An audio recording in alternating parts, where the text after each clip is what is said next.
بولے زندگی ہو گئی خراب. ایک ضلع کے مولانا، میں آفس میں کام کرتا ہوں، آفس میں میل فیمیل سبھی ہوتے ہیں، لیڈیز بھی ہوتی ہے، جینٹس بھی ہوتی ہے، فائلوں کا کام ہوتا ہے، لڑکیوں سے بھی بات کرنی پڑ جاتی ہے. آفس کا ٹائم ہے 10 بجے ٹائم ہے، تو کبھی کبھی 9:30 بجے میرے فون کی رنگ بج جاتی ہے. کوئی لڑکی کام کے لیے فون کر دیتی ہے، دھوکے سے کبھی بیگم اٹھا لیتی ہے.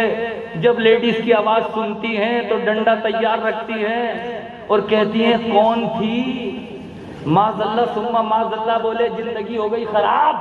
حضرات محترم، ایک تو وہ بیچارہ پریشان، دوسرا یہ پریشان، اور اللہ اکبر ایسے ایسے ملے کہ مولانا ٹھیک ہے کہ بیوی جنت ہے، ٹھیک ہے بیوی سکون کا باعث ہے، لیکن کچھ بیویاں اتنی تگڑی مل جاتی ہے، اتنی خطرناک مل جاتی ہیں. میں سب کی بات نہیں کہہ رہا ہوں.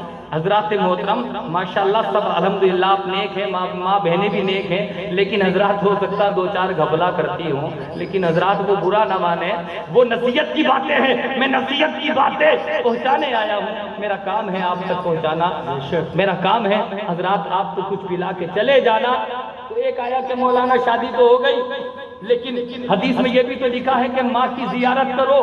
میں رات کو 9-9:30 بجے آتا ہوں، ماں کی زیارت کرتا ہوں، آدھے گھنٹے ماں کی زیارت کرتا ہوں، ماں کے پاس بیٹھتا ہوں، ماں کی خیریت پوچھتا ہوں، لیکن خیریت پوچھنے کے بعد جیسے ہی کمرے میں انٹری کرتا ہوں تو وہ کہتی جاؤ ادھر ہی چلی جاؤ، اپنے اماں کے پاس بیٹھو جا کے. حضرات مجھے تکلیف، ماں کے پاس بیٹھے تو تکلیف، اللہ اکبر کبیرہ. حضرات محترم یہ غلطیاں کس وجہ سے ہوتی ہے؟ کچھ جگہ دینداری کی کمی کی وجہ سے، کچھ جگہ اللہ اکبر کبیرہ سانس ایک تو ہوتی ہے سانس جو نیچے ہوتی ہے وہ سانس، اور ایک ہوتی گھر میں بیٹھی بھی سانس، دونوں ایک ہی کام کرتی ہے. اگر یہ سانس نہ آئے تو سمجھ لو قسم خدا کی زندگی خراب، اور وہ سانس اگر مل جائے خطرناک تب بھی زندگی خراب. سانس بڑی خطرناک ہوتی ہے. حضرات یہ سانس مل رہی ہے، اچھی بھی ہے خراب بھی ہے، بند ہو جائے تو زندگی بند ہے. اللہ اکبر کبیرہ. بہت سی سانسیں بیچاری بہووں کو ایسی مل جاتی ہیں کہ بیٹے تجھے ہو کیا گیا، بیٹے تجھے ہو کیا گیا؟ جب سے شادی ہوئی ہے پہلی رات میں تیری بیوی نے تیرے اوپر کون سا وظیفہ پڑھ دیا جو کسی مولانا کا وظیفہ نہیں، اتنا تگڑا وظیفہ پڑھ دیا، تو مجھ سے بات نہیں کرتا. اب وہ بیچارہ بہت سی جگہ شوہر بیچ میں اتنا پھنس جاتا ہے کہ ادھر بیوی کو دیکھوں ادھر ماں کو دیکھوں، اس دل چاہتا گلے گھوٹ لوں. تو وہ بولتے مولانا جنت نہیں ہے، آفت میں آ گیا. میں نے کہ اب آفت سمجھو یا جنت سمجھو، اب تو اس کو نبھانا ہے، کیونکہ مصطفیٰ جان رحمت نے جہاں تمہارے مقدر میں اللہ اکبر بیویاں لکھی تھی، لڑکیاں لکھی تھی، تقدیریں لکھی تھی، اللہ اکبر وہاں قسم خدا کی تمہارے حضرات جوڑے مل چکے ہیں. اب نبھاؤ، کیسے نبھاؤ گے؟ بس حضرات لیکن بہت سے معاملات گڑبڑ بھی ہو جاتے ہیں. شوہر سوچتا ہے کہ بیوی نے تھوڑی سی غلطی کری تو اللہ اکبر کبیرہ میں اس کو طلاق دے دوں، میں یہ کر دوں، میں وہ کر دوں. حضرات آئے دن ابھی کچھ سال پہلے آپ کوئی بھی مسئلہ اٹھواتے ہیں، دلی کی سنسد میں آپ اٹھواتے ہیں، مسلمان اٹھواتا ہے، دلی کی سنسد میں اذان کا معاملہ اٹھتا ہے تو وہ آپ اور ہماری وجہ سے اٹھتا ہے. طلاق کا معاملہ چند سال پہلے چلا تھا تو وہ میرے اور آپ کی وجہ سے اٹھا. سالن میں مرچی کم نمک کم تو طلاق، کوئی بھی بات ہوئی تو طلاق. ارے وہ بیچاری لڑکی اگر نمک تیز بھی ڈال دیا یا کم بھی ڈال دیا تو اس میں کیا بات ہے؟ ہم سب کی ماں حضرت عائشہ، بولیے سبحان اللہ. یہ نصیحت کی باتیں ہیں. گھر بگڑے نہ، گھر میں طلاقیں نہ ہو، گھر میں اتفاق بنا رہے. ہم سب کی ماں حضرت فاطمہ جب شادی ہو کے آئی حضور کی بیوی بنی، حضور کی بیوی بنی تو آٹا گوندنا نہیں آ رہا تھا. آٹا گوندنا ہماری ماں حضرت عائشہ کو آ نہیں رہا تھا. تو دیکھیے مصطفیٰ جان رحمت نے کچھ کہا نہیں، بلکہ اپنے مبارک مقدس متبرک ہاتھوں سے آٹا گوندنا شروع کر دیا. سبحان اللہ سبحان اللہ. یہ ہوتی ہے اللہ اکبر کبیرہ حکمت کی بات ہے. اگر کسی کے گھر میں کوئی بیچاری لڑکی پڑھائی میں رہ گئی یا ویسے رہ گئی، ناسمجھ ہے، چھوٹی ہے، اگر نہیں آتا ہے تو اس کو سکھا دیجیے. آپ بڑی ہیں، بڑے ہیں، بتا دیجئے. ارے تیرے ماں باپ نے سکھایا ہی کیا ہے تجھے؟ یہ کام کر کے آئی ہے. تو بہرحال بڑے بڑے معاملات اس دنیا میں آتے ہیں تو بڑا تکلیف ہوتا ہے. وہ لڑکی جو حضرات باپ کو چھوڑ کر, ماں کو چھوڑ کر, پڑوسی کو چھوڑ کر, سہیلیوں کو چھوڑ کر, رشتہ دار کو چھوڑ کر, دنیا کو چھوڑ کر ایک اکیلے شوہر کے لیے آئی ہے, وہ شوہر اسے چند منٹ میں طلاق دے دے کہ میرا باپ تو یہ ہے, میرا باپ ایس پی ہے, میرے باپ کے تعلق ایس پی سے ہیں, کوئی جیل مجھے نہیں ہوگی. حضرات یہاں تو جیل سے بچ سکتے ہو, لیکن کسی کی زندگی اگر کسی نے برباد کر دی تو وہ خدا رب العالمین ہے, قسم خدا کی انصاف والا, وہ ارحم الراحمین ہے, اس کی ذات وحدہ لا شریک ہے, اس کی لاٹھی بے آواز ہے. اس لیے حضرات اس کے عذاب سے ڈرنا چاہیے. بیویوں کی بھی قدر کرو اور بیویوں کو چاہیے شوہر کی بھی قدر کرے. بیویوں کی قدر کرو, بیویوں سے پیار کرو, کیونکہ مصطفیٰ خود پیار فرماتے تھے. سبحان اللہ. مصطفیٰ خود پیار فرمایا کرتے تھے, قسم خدا کی بہت پیار فرمایا کرتے تھے مصطفیٰ جان رحمت. اور مصطفیٰ نے یہی فرمایا, مجھے اس دنیا کی 3 چیزیں پسند ہے. ایک تو خوشبو پسند ہے, ایک نماز پسند ہے, تیسری عورتیں پسند ہے.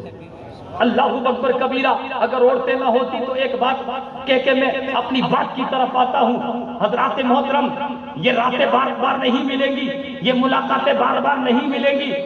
یہ حسین اعظم کی محفل ہے, کسے پتا ہے اگلے سال میں زندہ رہوں یا مر جاؤں, کسے پتا ہے اگلے سال تک کس میں سے کون زندہ رہے یا چلا جائے, یہ تو اللہ کو پتا ہے. جتنا وقت اللہ کی یاد میں گزر جائے, مصطفیٰ کی یاد میں گزر جائے, حسین اعظم کی یاد میں گزر جائے. ارے وہ کربلا میں, میدان کربلا میں جس نے گردنیں کٹا دی, جس نے کنبال اٹھا دیا. حضرات تو ہم کبھی یہ نہ سوچیں کہ وقت وقت وقت وقت. اللہ اکبر کبیرہ. اس بات کو حضرات توجہ رکھیے کہ جتنا وقت ذکر رسول میں گزر جائے, ذکر حسین میں گزر جائے, یہی ہو سکتا ہے ہماری مغفرت. آپ سب اچھے ہیں, مغفرت کی وجہ سے آئے ہیں, محبت حسین کی وجہ سے آئے ہیں, یقیناً اللہ اکبر کبیرہ. اس لیے حضرات کبھی بھی ایسی محفلوں میں ہمیں یہ چاہیے کہ کوئی بات نہیں, بس جتنا ذکر سننے مل جائے وہ خوش قسمتی ہے, وہ خوش قسمتی ہے, وہ خوش قسمتی ہے. حضرت آدم جنت میں تھے, دیکھیے ہن لباس لکم وانتم لباس لہن. مصطفیٰ اللہ فرماتا ہے مرد بیوی کا لباس ہے, بیوی مرد کا لباس ہے. حضرت آدم جنت میں تھے, کہاں تھے؟ جنت میں. پہلے جنت میں تھے نا حضرات, لیکن جنت میں دل نہیں لگتا تھا, جنت میں دل نہیں لگتا تھا. عرض کی اللہ میں تو اکیلا ہوں, میں تو اکیلا ہوں, دل لگتا نہیں. حضرات محترم, جبکہ جنت میں کس چیز کی کمی ہے؟ ہم سب تمنا کرتے ہیں کہ اللہ ہمیں جنت عطا فرمائے. جنت میں وہ چیز موجود نہ کانوں نے سنا, نہ آنکھوں نے دیکھا, نہ دل میں تصور گیا, وہ چیزیں جنت میں موجود ہیں. لیکن جنت میں حضرت آدم کا دل نہیں لگ رہا ہے. عرض کی مولا جنت میں دل نہیں لگ رہا. اللہ کی طرف سے حکم ہوا جبریل کو, نیند کا غلبہ طاری کرو, بائی پسلی کو چوک کرو.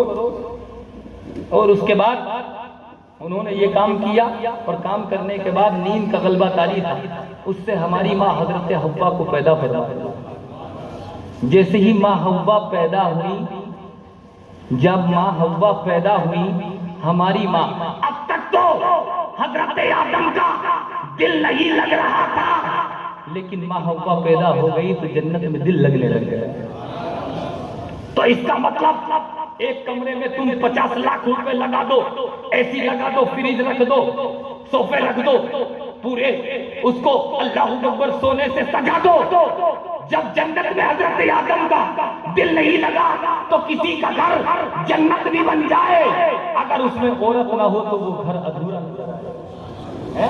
تو حضرات اس مقام کو سمجھیے, طلاق کو ختم کیجیے, جھگڑے کو ختم کیجیے, فساد کو ختم کیجیے. حضور صلی اللہ تعالیٰ علیہ وسلم کی 11 بیویاں تھی, لیکن بیویوں سے پوچھیے, ہم سب کی ماؤں سے پوچھیے, کبھی بھی حضور صلی اللہ تعالیٰ علیہ وسلم کو ان سے کبھی کوئی شکایت ہی نہیں ہوئی مسلمانوں. اس لیے آج جھگڑے فساد اتنے چلتے ہیں کہ اللہ اکبر. مصطفیٰ نے فرمایا کہ جس کے گھر میں حضرات لڑکی پیدا ہوتی ہے وہ ماں باپ جنتی ہیں, اور جس کے گھر میں وہ بیوی بن کے جاتی ہے وہ شوہر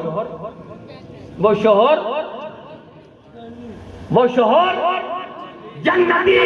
اور اپنا مقام تو دیکھو, بچپن میں آئی تھی تو ماں باپ کے لیے جنت, جوان ہوئی تو شوہر کے لیے جنت, اور جب کسی کی بیوی بننے کے بعد تھوڑے دن کے بعد جب وہ ماں بنی تو جنت جیسی چیز اللہ نے سمیٹ کر اس کے قدموں میں رکھ دی،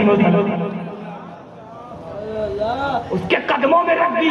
نمازی نماز پڑھتا ہے کہ جنت ملے، روزے دار روزہ رکھتا ہے کہ جنت ملے، زکات دینے والا زکات دیتا ہے کہ جنت ملے، لیکن جنت تو پہلے ہی ماں کے قدموں میں رکھی جا چکی ہے۔